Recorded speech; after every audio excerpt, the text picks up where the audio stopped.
Well, hey, there you are, Sonia here. Welcome to Sonia's Sermonettes and Teachings. What do you do when you feel like you've come to the end of your rope? There's nothing else to do. You feel like you've given everything you have to give. Actually, if you're not careful, people will drain the very life out of you. They'll take and take and take till there's nothing left to give. So there you are. Picture yourself sitting by a roadside. No way out.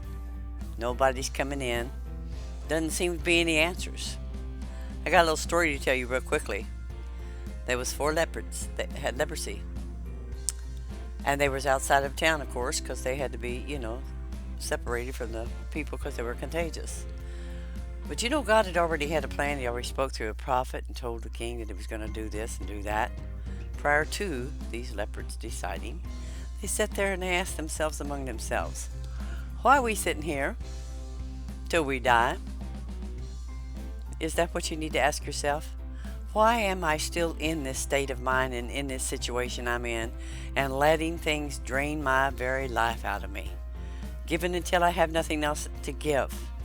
Just give and give and give until I'm exhausted. What are we going to just sit here for? Let's get up. And that's what they said. Let's get up and go into the city.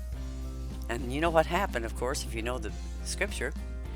It's in the 2 Kings 7th chapter.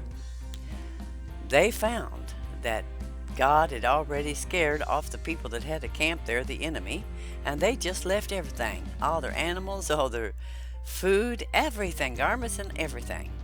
All sitting there for the people.